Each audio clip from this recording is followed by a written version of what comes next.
Hello, David Spicer here with a special episode of Stage Whispers Live on set building. We have master prop and set builders Cole and Bob Peet beaming in from Sydney and Adelaide. This episode is sponsored by the Association of Community Theatres Public Liability Insurance Scheme, which you can subscribe to at www.communitytheatre.com.au, which is our little ticker. So without further ado, let's get stuck into this terrific program.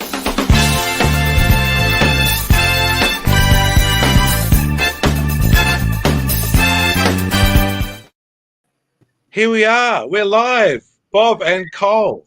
We're on our StreamYard broadcast, sponsored by the Association of Community Theatre. Let's wave. We've got Bob in Adelaide. Oh. We've got Cole, brother Cole. They're twins. Amazing. They were separated at birth. Not quite. So in the middle didn't help. Now let's have a quick look at a quick overview of what we're going to do in this program. We're going to be looking at turning trash into treasure. How you can find some rubbish on the side of the road and turn it into master props.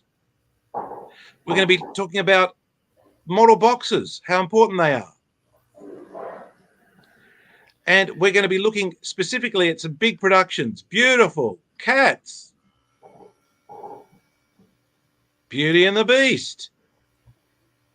And Les Miserables. Can you hear the people sing? Oh, sorry. I won't be singing anymore. I promise. So first of all, let's hear a bit about you, Bob and Cole. In 20 seconds, tell us about your careers on the stage behind. We both had various careers in the business. I worked for Gordon Frost for a number of years. But we all started back many years ago with Bankstown Theatrical Society, and I'm talking 1950s. And with Dad was a pit drummer, and we went from there. Bob? In my case, as Cole said, Dad was a pit drummer, but he's also a wonderful carpenter. And we set up a scenery hire business in the very early 1960s. In most of my working life has been involved in some capacity in professional theatre, but wherever I've worked, I've been very involved with community theatre as well, and that continues now, even in my alleged retirement. Very alleged. That's an allegation. No one retires from the stage. Now, let's start off because we've got a terrific program. As I said, we're going to be looking at big productions and also turning trash into treasure, the use of model boxes. Let's start off with Les Miserables, a production, and let's look at the big picture of it, and then we're going to look at some of the little props that made of it. Let's first have a quick look at Les Miserables. Now, this was a production by the Miranda Musical Society in Sydney South. Just give me when was this on, Bob and Cole? Just before COVID. I was stage manager, and the director was the wonderful Geraldine Turner, who was also a patron of Miranda Musical Society. But this was the 5th production that Miranda had staged, each different designs. You'll see that massive bridge structure. That was all mobile. Geraldine wanted a different opening, didn't want that to stay on stage. So there's a lot of engineering involved in moving that away. So this is the second act where we have the barricade, and you'll see the guys holding rifles. We can look at that a bit closer a bit later. But Bob can talk about Les Mis because he was one of the directors. Well, yes. I've had the pleasure of directing Les Mis on 4 different occasions on big stages and small stages. One of those productions was at Miranda. I've designed 4 of the 5 productions at Miranda, and each one has been very different. What we're looking at now is one of the rifles that we made for the show. In the barricade scene, of course, there's lots of cowboys and Indians fighting for the ensemble boys, and we needed to make some new rifles, and so these were created in-house at the workshops at the Shiprock workshop in Caringbah, and Col can describe how the rifle butt was made particularly. The rifle butt is made in two halves and then put together, but it's done with a CNC router, and the router does most of the work, including the slot where the barrel fits. Then we put it together, and using a trimmer blade on a router, we cut the angle. Now, to travel them, we made these storage boxes. That we have 22 of the rifles. 2 of them actually fire. I use the word loosely. It has electronics in it that fires flash wool out of the muzzle. The flintlock mechanism is 3D printed. So we've scenery where it was all magic and paint. Now there's realism. So that's an actual unit, and it's been 3D printed. It's in about 8 parts, and then glued together. So we've moved on from just bashing nails and splashing paint about. Now the issue of Armory, that's tricky, isn't it? What have you got to do? What are the difficulties and challenges in using authentic looking guns? If you look in that road case again, you'll see there's a little chart up in the top left-hand corner, and that is a letter from the New South Wales Police saying that we can have a replica rifle. If it was a pistol, no, but a replica rifle is okay. Totally non-functional. It has to be a replica antique rifle. Yeah. As opposed to some of the newer shows where there are all sorts of machine guns and whatever. That's very tricky. But Les Mis, no, we were able to do that, and we're able to do it quite legally. Yeah, and those particular rifles have just come back from Tamworth. No, Armidale. So Miranda Musical Society's set department doesn't supply just to Miranda and Sydney. We've been all over the country. Our sets have been to South Australia, Tasmania, Queensland, and at the moment there's a few pieces over in Adelaide. I don't know how they got there and why they got there. Well, we'll get to that in a second. You've also got this prop. Tell us about this for Les Mis. Bob, that's a little it's a powder sachet that was used for the rifles, and you'll see the stick with it. We put pretend powder into the barrel of the rifle and shove it down with the rod, and that's how it was done. Apart from the fact that in real life they would have put the pistol shot as down there as well. So when these rifles were made, so were the bags, so were the rods. So the whole shebang is able to go out on hire to other groups. That's just a bit of brown. A bit of brown fabric with like a thimble in the end.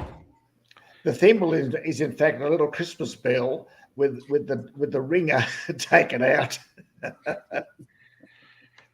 Well, that's good. That's terrific. We lost you for just 1 second, Bob, because I pressed the wrong button. This is Stage Whispers Live, but we've got Bob Peet in Adelaide, his twin brother, his little brother, his baby brother, Col Peet in Sydney. I'm David Spicer in Sydney for Stage Whispers Live.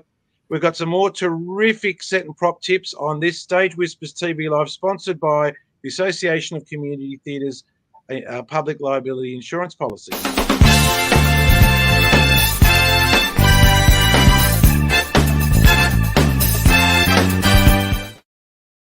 Now you're masters of turning road rubbish into treasure. Now, can Col and just let's look at the concept of that first, Bob. Well, we find that it's very dangerous to drive behind us when there's a cleanup. It's amazing what you see and can say, if I grab that now, I might need something that looks like that in 2 years' time and make it into something else. We've made pot stands into buffets, very ordinary chairs into glamorous pieces. But Bob can tell you about these ones. This is a nice little joy. Well, this gold couch, I was directing a production of The Producers. I wanted a particular couch for Carmen Gia's scene with Roger De Vries, and I found this couch on Facebook Marketplace. And when I contacted the owner, yes, the couch is available, come and get it. So I drove to the back of Penrith somewhere, and lo and behold, here was the gold couch in the home of a drag queen who made for other drag queens. So it was quite appropriate that this couch got turned from gold into purple. The purple upholstery, which is a bit hard to see, is in fact a bedspread that it came back to our workshop wrapped around something else. And I thought, I'll use that one day.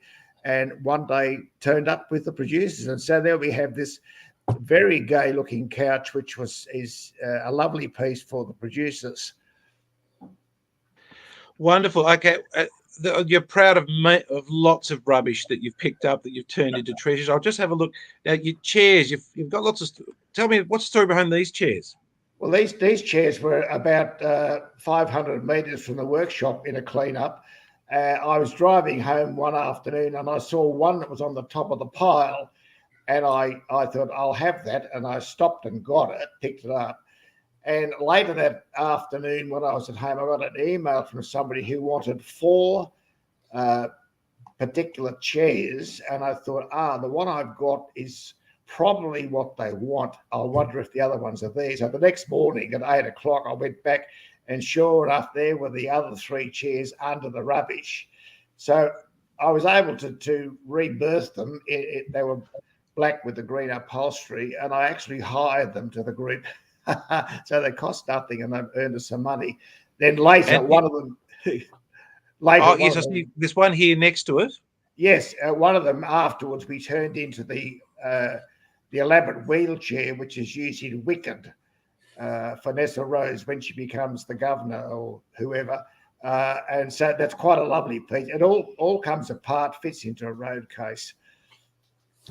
Well, let's have a look at another one of your works of restoration. What's the story behind this? Well, I was involved early this year with the production of Amy's View, the play over here in Adelaide, in the Adelaide Hills. And the wardrobe lady said to me, I've got some chairs in a farm shed I don't want. And when I went there was the white chair, 4 of them, and quite a nice table. So I took them, stripped them back, took off the upholstery, and found out that they were in good condition.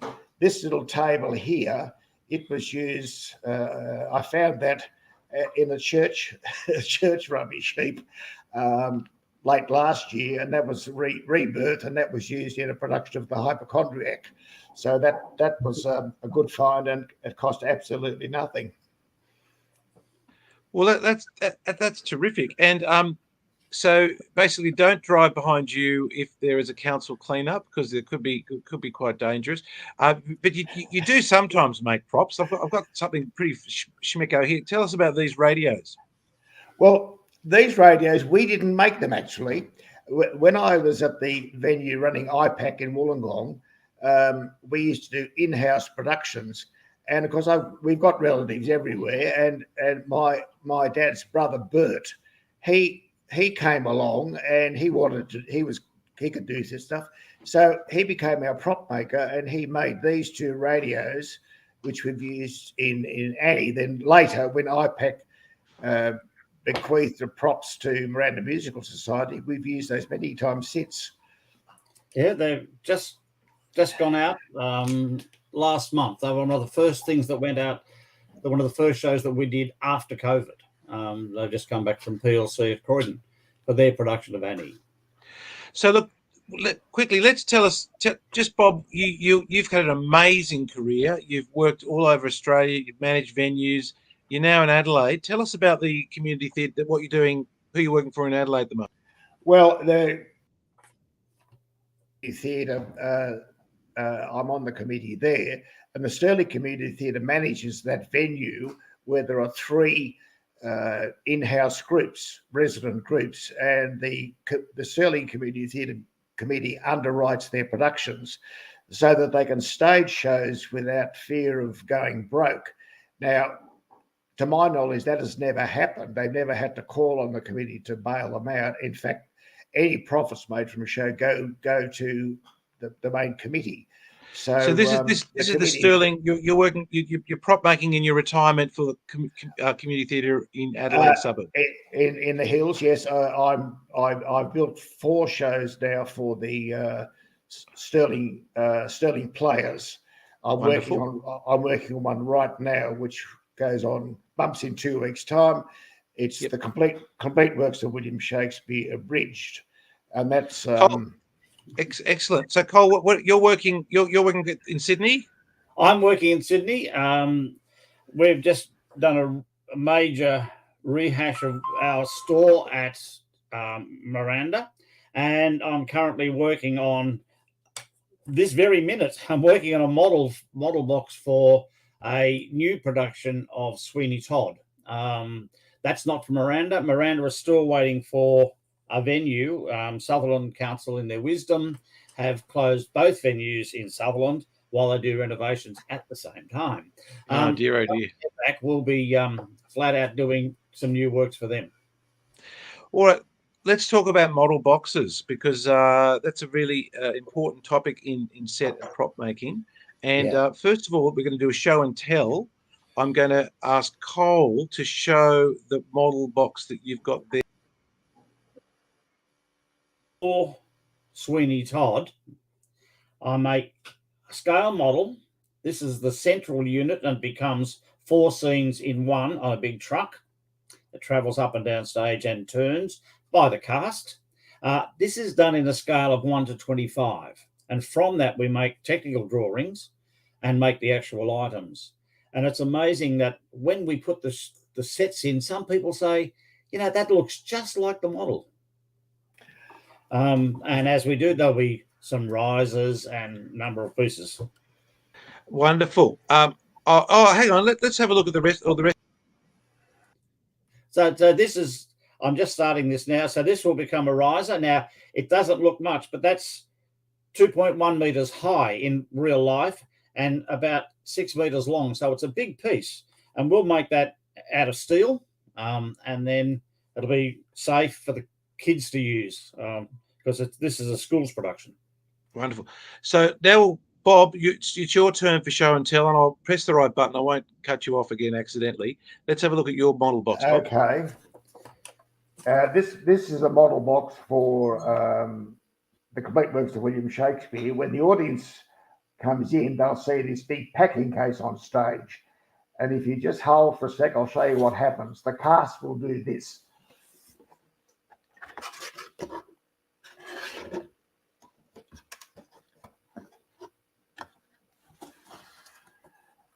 The packing case turns into a Shakespearean theatre. Now, yes, this model box is the scale to the size of the Sterling Theatre. Col mentioned that yes, it's almost become a standard joke, because some time ago, our friend Simon Greer, who's a wonderful designer, who's now living in Adelaide, designed a beautiful production for a school. And when it was with a model box, and the head teacher actually said, "Oh, Simon, it's just like the model." So now, from whenever we bump in a show, we send each other photographs with that comment. It looks just like the. Now let's have a look at some other model boxes. Talk us through this model box. Yes, this was for the production of Amy's View by Sterling Players earlier this year. What happens? It's thank you to the playwright.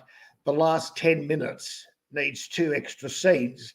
So as you look at the model box, the wings on prompt and OP side, they actually swing around, and that reveals backstage of a theatre and the actress's dressing room. All that was done in like half a minute flat, no delay. It was on wheels. It just swung around, and we moved on with the production. So this is the model box and the actual set. That the model box and the actual set, yes, in that darker picture there. And you can see it's almost scale model, isn't it? Ha ha. Absolute scale model. And here's another shot of a different. That's a different. That's the different set. That's the main set, the model, and the real McCoy.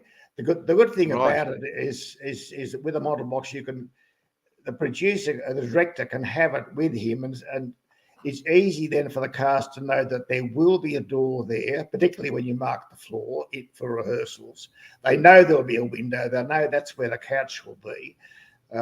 Sterling players are lucky because they can rehearse on the stage with a marked floor and some of the props, and then at the bumping time, everything fits, and away they go. So how important do you think it is, Col? You're back on. You're live. How important is a model box to sort of, smoothing out preparation? As Bob said, it's for both groups of people. For us who build the set and the people who work with us, because we have lots of volunteers, and for the director and the performers. I mean, in my case, the production I'm working on, Todd, is not till March next year, but it's all students. They need to know very early in the piece how the thing goes together. Where if I'm going to be working on this part of the stage floor, I'm actually up a level, things like that. So if they can understand and picture what they'll end up with. It's also very useful for the bumping crew, because quite often we don't see the bumping crew till that day. So you can put the model box in front of them and say, well, that's what we're going to build now. And then if it's a multi-scene show, which the musicals are, we have a model of each scene. So it gives them a very good idea. It saves a great deal of time. Now you're watching Stage Whispers Television Live, which is broadcast in August, and we've got Bob and Col Peet, master prop and set builders. This episode of Stage Whispers TV is sponsored by the Association of Community Theatres Public Liability Insurance Scheme, which is great value, and you can pick it up on the website, which is on the ticker. And shortly we're going to have a look at some really spiffy productions that you've produced.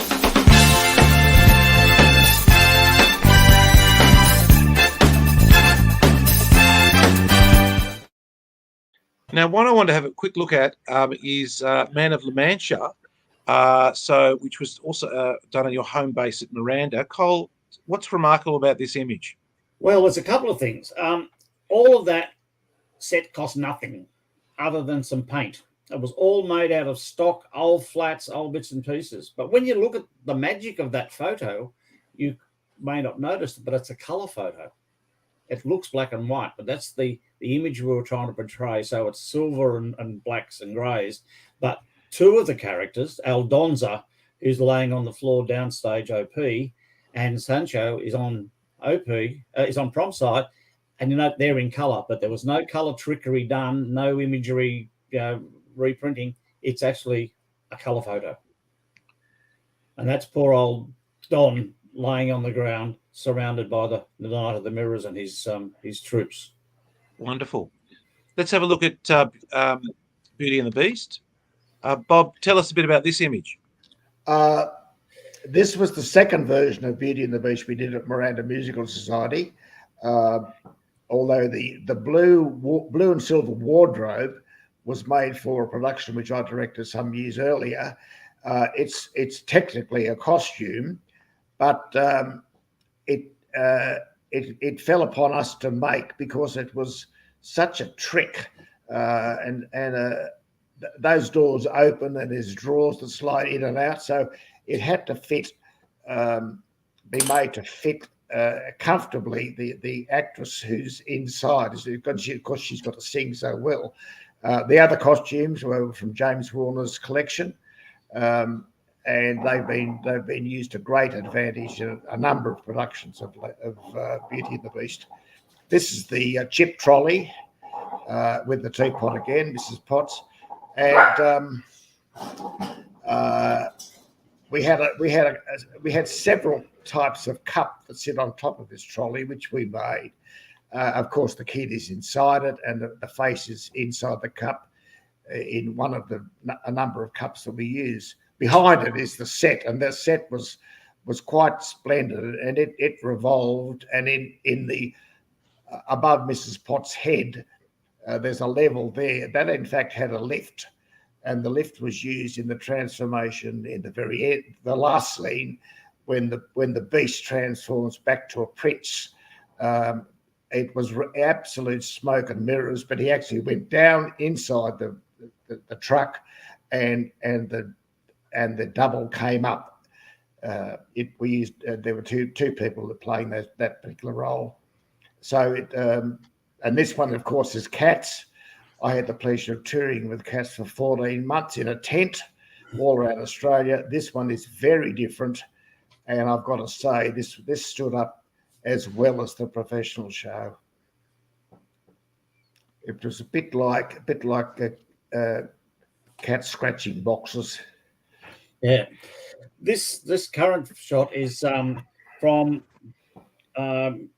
our production of Beautiful, the Carole King musical, and that's Little Eva in the middle. She is one of 9 people of colour we had in that production, which is terrific.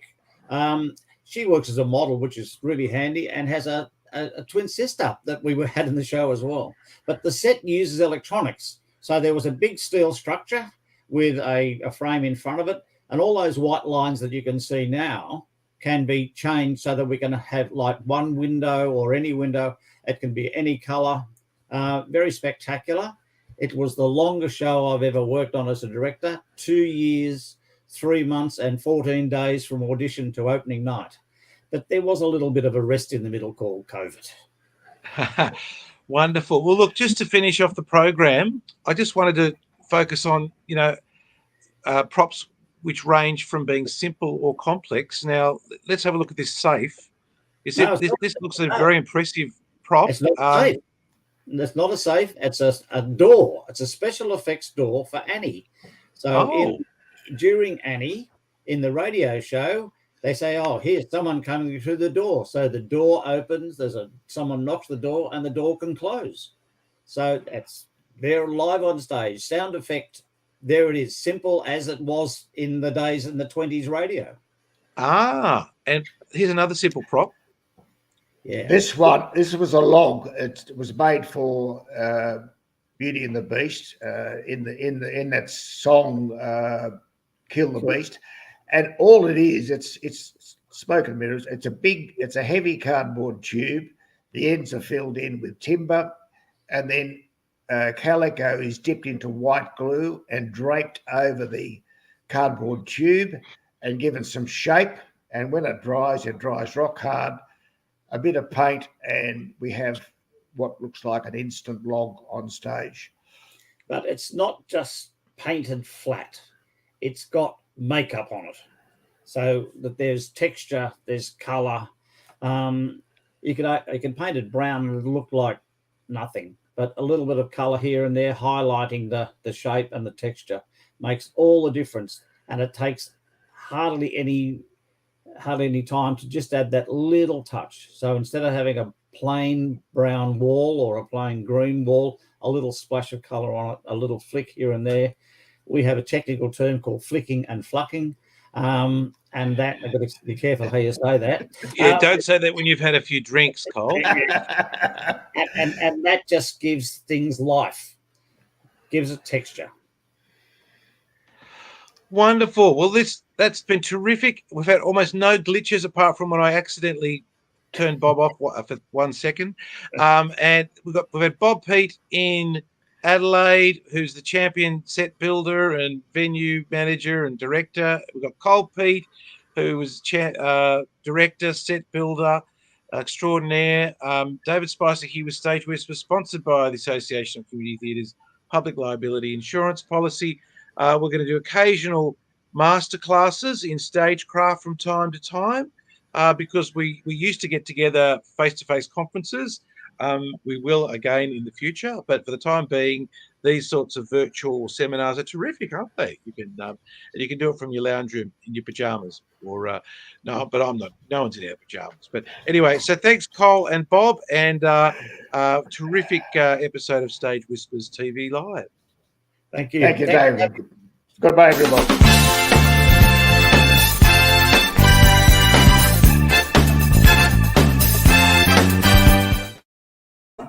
Goodbye, everybody. Done. You done? Yes.